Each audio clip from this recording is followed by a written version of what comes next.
제23장.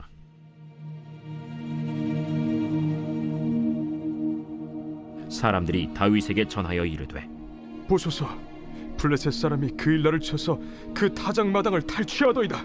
이에 다윗이 여호와께 묻자와 이르되, 내가 가서 이 블레셋 사람들을 치리이까? 가서 블레셋 사람들을 치고 그일라를 구원하라 하시니 다윗의 사람들이 그에게 이르되, 보소서, 우리가 유다에 있기도 두렵거든 하무며 그일라에 가서 블레셋 사람들의 군대를 치는 일이리까? 다윗이 여호와께 다시 묻자온데 여호와께서 대답하여 이르시되, 일어나 그일라로 내려가라. 내가 블레셋 사람들을 네 손에 넘기리라 하신지라. 다윗과 그의 사람들이 그일라로 가서 블레셋 사람들과 싸워 그들을 크게 쳐서 죽이고 그들의 가축을 끌어오니라. 다윗이 이와 같이 그일라 주민을 구원하니라. 아히멜렉의 아들 아비아달이 그일라 다윗에게로 도망할 때 손에 에봇을 가지고 내려왔더라. 다윗이 그일라에 온 것을 어떤 사람이 사울에게 알림해 사울이 이르되, 하나님이 그를 내 손에 넘기셨도다. 그가 문과 문빗장에 있는 성읍에 들어갔으니 갇혔도다. 사울이 모든 백성을 군사로 불러 모으고 그일라로 내려가서 다윗과 그의 사람들을 애워싸려 하더니, 다윗은 사울이 자기를 해하려 하는 음모를 알고 제사장 아비아달에게 이르되, 에봇을 이리로 가져오라. 이스라엘 하나님 여호와여, 사울이 나 때문에 이 성읍을 멸하려고 그일라로 내려오기를 꾀한다 함을 주의 종이 분명히 들었나이다. 그일라 사람들이 나를 그의 손에 넘기겠나이까? 주의 종이 들은 대로 사울이 내려오겠나이까? 이스라엘의 하나님 여호와여, 원하건대 주의 종에게 일러 주옵소서. 그가 내려오리라. 그일라 사람들이 나와 내 사람들을 사울의 손에 넘기겠나이까? 그들이 너를 넘기리라. 다윗과 그의 사람 600명 가량이 일어나 그일라를 떠나서 갈 수 있는 곳으로 갔더니, 다윗이 그일라에서 피한 것을 어떤 사람이 사울에게 말하매 사울이 가기를 그치니라. 다윗이 광야의 요새에도 있었고 또 십광야 산골에도 머물렀으므로 사울이 매일 찾되 하나님이 그를 그의 손에 넘기지 아니하시니라. 샬롬, 여러분 반갑습니다. 오늘도 큐티로 여는 기막힌 하루입니다. 이 시간 우리에게 허락하신 본문은 사무엘상 23장 1절부터 14절 말씀이고요. 제목은 그의 손에 넘기지 아니하시리라입니다. 사울은 도망가는 다윗을 쫓고 다윗은 쫓아오는 사울을 피해 도망하는 모습이 이어지고 있습니다. 전쟁에 승리를 했을 뿐인데 백성들을 블레셋에서 구했을 뿐이지만 이것이 사울에게 미움을 사는 일이 되고 말았죠. 꿈에도 예상하지 못했던 다윗의 일상이 하루가 멀다 하고 막다른 길을 만나는 일들이 멈추지 않고 있는 것을 보고 있습니다. 의도하거나 잘못한 일이 아니었지만 생명의 위협을 받고 쫓기는 시험이나 문제 앞에서 도망칠 수밖에 없는 환경에 노출된 다윗을 보면서 오늘 저와 여러분에게도 어떤 말씀을 하시는지 함께 묵상하는 시간이 되기를 바랍니다. 첫 번째로 여호와께 묻는 자가 되어야 합니다. 2절부터 4절입니다.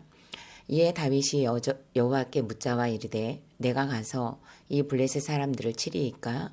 여호와께서 다윗에게 이르시되, 가서 블레셋 사람들을 치고 그일라를 구원하라 하시니, 다윗의 사람들이 그에게 이르되, 보소서, 우리가 유다에 있기도 두렵거든 하물며 그일라에 가서 블레셋 사람들의 군대를 치는 일이니까 한지라.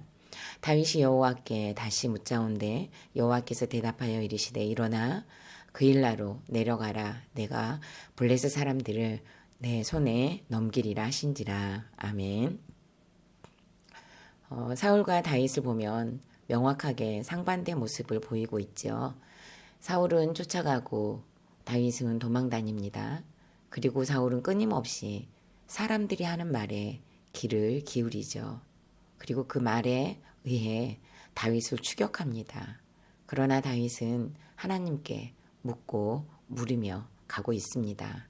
본문에서는 블레셋이 그일라에 쳐들어와서 타작마당을 탈취한 소식을 다윗에게 전하고 있는 사건이 소개가 됩니다. 사실상 블레셋이 그일라를 쳐들어왔다는 소식은 다윗이 전달받을 상황이 아니라 이스라엘의 왕 사울이 전달받아야 할 중대한 문제였습니다. 그러나 사람들은 왕을 찾는 것이 아니라 다윗을 찾아 그일라의 타작마당이 빼앗긴 사실을 알려왔습니다. 블레셋이 타작마당을 탈취했다는 것으로 보아 추수기였던 것으로 추정이 됩니다. 타작을 해야 하는 시기에는 비가 오지 않기 때문에 곡식을 추수하면 타작마당에서 곡식들을 거둬들였습니다. 추수한 알곡을 고르기 위해 지역에서 가장 높고 평평한 곳을 타작마당으로 정합니다. 높기 때문에 사방에서 불어오는 바람의 힘을 받아 쭉정이는 날아가고 알곡만 남도록 해서 그 해의 농사를 거기에서 타작해서 거두어 들인 거죠. 그 곡식으로 내년 농사를 지어 추수할 때까지 먹어야 하기 때문에 추수가 끝나면 다른 족속들에게 약탈당하지 않도록 파수꾼을 세워서 철저하게 관리가 이루어지는 곳입니다. 그런데 이 타작마당을 빼앗기게 된 것입니다. 이것은 그야말로 죽음을 의미합니다. 다윗은 이 문제를 여호와께 묻습니다. 내가 가서 블레셋 사람들을 치리이까? 라고 하나님께 물었습니다. 하나님께서는 아주 심플하게 가라, 블레셋을 치라, 그일라를 구원하라고 하셨습니다. 그러나 다윗의 부하들은 겁을 내요. 겨우 유다에 와서 있는 것도 두려운데 굳이 그일라에까지 가서 블레셋 군대와 싸워야 하냐고 하면서 하나님의 응답을 신뢰하지 못합니다. 다윗이 다시 여호와께 물었을 때도 하나님께서는 동일하게 일어나라, 그일라로 가라, 그일라를 구원하라고 말씀하십니다. 다윗은 하나님의 말씀에 따라 일어나 그일라로 가서 그일라를 블레셋에서 구원합니다. 사무엘상 14장에서 사울이 블레셋과의 전쟁에서 하나님께 물었을 때 아무런 답을 해주시지 않으셨습니다. 원하는 대답을 듣지 못하자 백성들 가운데서 죄를 찾고자 하는 사울이었죠. 무응답도 응답이었지만 사울이 받아들이지 못했습니다. 사울은 묻지 않고 쫓고 있고 다윗은 쫓기면서도 묻습니다.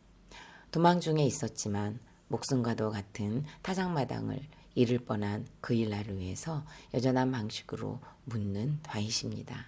그리고 위험에 처한 그일라를 위해 싸우는 다윗입니다. 질문합니다. 나는 묻지 않고 내 마음대로 하는 문제가 있습니까? 나는 평소에 하나님께 잘 묻습니까? 내가 지금 물어야 할 문제와 사건은 있나요? 다윗처럼 여호와께 묻는 저와 여러분의 하루가 되기를 바랍니다. 두 번째로는 원수의 손에 넘기는 배반이 일어납니다. 12절입니다. 다윗이 이르되 그일라 사람들이 나와 내 사람들을 사울의 손에 넘기겠나이까 하니 여호와께서 이르시되 그들이 너를 넘기리라 하신지라. 아멘.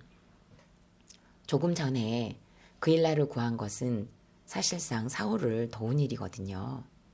사울이 해야 할 일을 다윗이 목숨을 걸고 싸웠습니다. 그런데 다윗이 그일라에 있다는 소식이 사울에게 전해지네요. 분명 그일라의 타작마당에 대한 전투 소식도 전해 들었을 것입니다. 그러나 사울은 그일라를 구한 것에 대해서는 생각도 하지 않고 오로지 도간에 든 쥐로만 생각하면서 하는 말이 하나님이 그를 내 손에 넘기셨도다. 그가 문과 문빗장에 있는 성읍에 들어갔으니 갇혔도다 라고 합니다. 물어야 할 사건 앞에서는 전혀 묻지 않던 사울이 뜬금없이 하나님을 거론하면서 하나님께서 다윗을 갇히도록 하셨다는 것으로 이해합니다.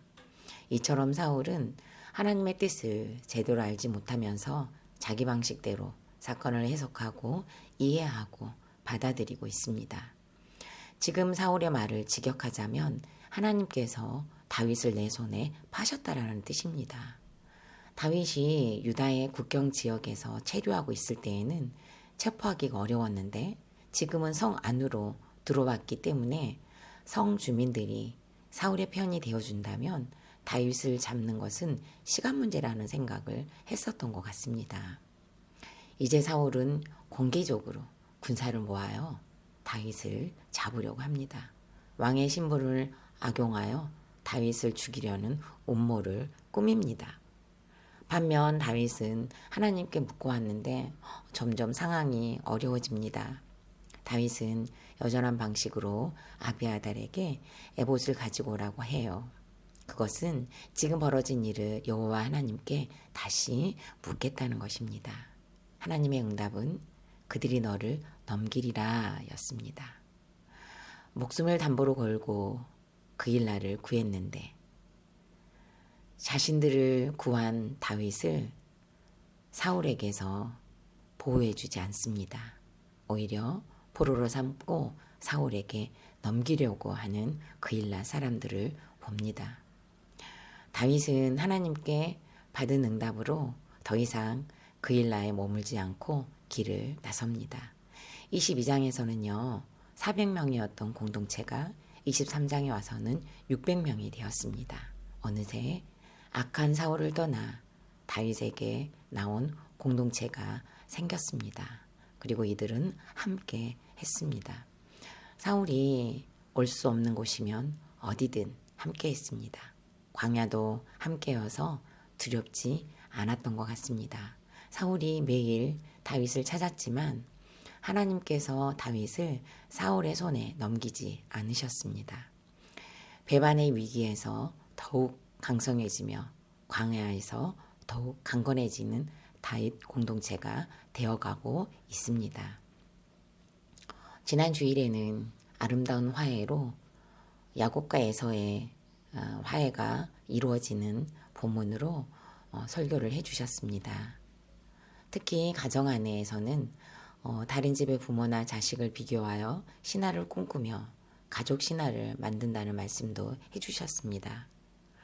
헛된 기대가 많고 높은 만큼 미워하고 중화하게 된다고 하셨습니다. 스스로 만든 기대와 욕심 그리고 스스로 만든 신화이기 때문에 현실에 존재하는 사람은 없는 것이죠. 자신이 만든 가족 신화라는 것을 또 깨닫지 못하니까 결국에는 배신, 배반을 당하기 마련입니다. 저는 엄마의 허상을 만들어 놓았던 악한 딸입니다. 어린 시절에 엄마로부터 받은 학대가 고스란히 현실의 엄마와 반대의 모습을 가진 완전히 다른 엄마상을 그러니까 제가 원하는 엄마상을 만들기 시작한 것 같습니다. 현실에 존재하는 엄마와는 너무도 거리가 먼 엄마상을 만든 셈입니다. 그 어느 것 하나 만족할 것이 없는 엄마로 만들어버린 것이죠. 애정 결핍으로 지나온 시간을 엄마 신화로 만들어 놓고 현실 속에 계신 엄마를 무시하고 정죄하며 비난하는 것으로 복수했던 것 같습니다. 이런 저에게 하나님께서는 만성 신부전으로 투석을 하셔야 하는 어머니를 모시고 살도록 하셨습니다. 함께 살다 보니 날마다 보아야 하고 끼니 때마다 식사를 준비해서 차려드려야 하는 환경으로 저를 넘기셨습니다. 다윗의 공동체는 사울이 매일 찾았지만 하나님께서 찾을 수 없도록 그 손에 넘기지 않는 것으로 인도하셨다면 저는 온수라고 생각했던 친정어머니와 사는 것으로 넘기셨습니다. 어린 시절의 학대가 부모로서 자녀를 배신한 것이라고 엄마스럽지 않다고 우기고 우겼는데 모시고 살 뿐 옳고 그름으로 정죄하고 무시하는 것으로 공경하지 않으니 그야말로 부모를 배신한 딸이 되어 있는 것을 보게 하십니다. 함께 사는 것으로 넘기신 하나님의 세팅은 그야말로 100% 오르십니다. 상처와 피해의식으로 죽을 것 같은 저를 살리시려는 가장 좋은 방법은 같이 살도록 넘기셔야만 했음을 인정합니다. 악한 제가 오늘도 허락하신 말씀에서 살기 위해 죄를 찾으며 회개하는 자가 되기를 기도합니다. 질문합니다. 내가 만들어 놓은 가족 신화로 배신을 당한 사람은 누구입니까? 내가 가족이나 친척, 동료를 배신하진 않았습니까? 나는 지금 어떤 문제와 사건의 손에 넘겨져 있습니까? 마지막으로 12월 10일 보석상자입니다. 뭘 적용해야 할지 모를 때 너무 하고 싶은 것은 하지 말고 너무 하기 싫은 것을 하는 것이 적용입니다. 다 같이 기도드리겠습니다. 살아계신 하나님, 하나님께 묻는 다윗처럼 우리도 문제와 사건을 만나면 말씀 앞에 엎드리게 하시고 기도의 자리로 나아올 수 있도록 은혜를 더하여 주옵소서. 말씀의 공동체, 죄를 보고 회개하는 공동체를 주셨으니 공동체와 함께 나의 사건들을 오픈하며 나누며 가게 하셔서 나의 문제에서 우리의 문제가 되고 우리의 문제에서 하나님의 문제가 되어 구원을 노래하는 공동체가 되게 하여 주옵소서. 우리가 매일 죄에 넘어집니다. 넘어진 자리에서 또 넘어지는 비참함을 경험하기도 합니다. 그러나 결국에는 이 순간에도 우리를 하나님의 손에서 놓지 않으시는 신실하심을 믿고 하루하루를 살아내게 하여 주옵소서. 어수선한 대한민국을 더욱 강한 팔로 붙들어 주시옵소서. 이럴 때일수록 깨어 기도하는 교회가 되게 하여 주옵소서. 다음 세대를 기억하시사 악한 것에는 미련하게 하시고 선한 것에는 지혜로운 자들로 양육해 주시고 훈련하여 주옵소서. 예수님의 이름으로 기도드립니다. 아멘.